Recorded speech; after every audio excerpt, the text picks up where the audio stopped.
She can take her following folks a little far sometimes. I remember she told me about this one woman. She actually dug up the lady's dead husband to convince her. There's a very well-documented case of a skinwalker that comes out of Phoenix. Now, there was this guy who came forward, and he said that his mother lived next to like a couple hundred acres of desert.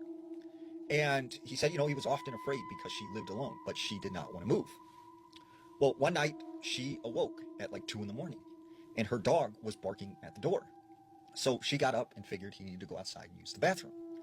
So she puts him on the leash and she starts walking him around the backyard. She said that's when she heard what sounded like her husband's voice coming from out in the desert behind some brush. She heard the voice say, "Are you there? Are you still there?" And she said, she called out her husband, Ingram, like, is that you? Is that you, Ingram? And she said, the voice responded back, "Yes.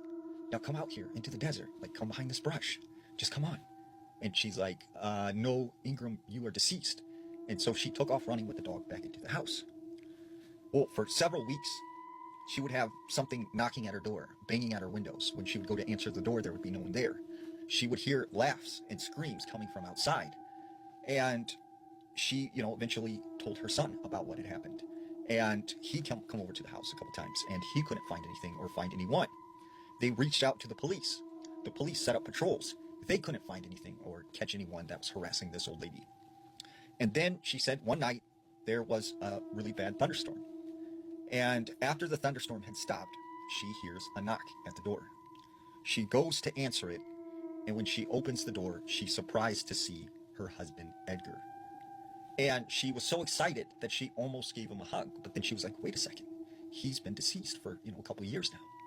And she said it looked like Edgar, but it was just like his face was just, something was off about it. It almost looked rubbery, kind of like the skin, was hanging off the cheekbone. And she said this thing that looked like her husband said, "Are you here still? It's me, it's Edgar. Like, let me in the house and give me a hug." And like, she was like, "No, Edgar, you're deceased. You're not real. Like, you're not here." And she said he kept saying, "Just let me in the house. Come on, I am real. I'm your husband." And so she said she pushed him away because he moved in like close on her. And as she pushed him away, she said he felt like ice cold. He turned and then ran off into the desert. So immediately she calls her son, who he calls the police. They go out there, they search the area, they couldn't find anything. Now, her son started to think like, okay, maybe she's like losing it as she's getting older because like we never see anything. And this, sounds pretty crazy what she's explaining. Until one night he happened to pull in front of her house, and he said he sees this man standing next to her door. And when he locked eyes with him, he could see that he had these bright yellow eyes. And he said this man turned, took off running towards the desert, but he got down on all fours just like an animal. You gotta ease off the stage 5 clinger mode, friend. The forest doesn't need a hall monitor, it needs a dance partner. Loosen your grip a little, let it breathe. Clinger mode. I do not cling.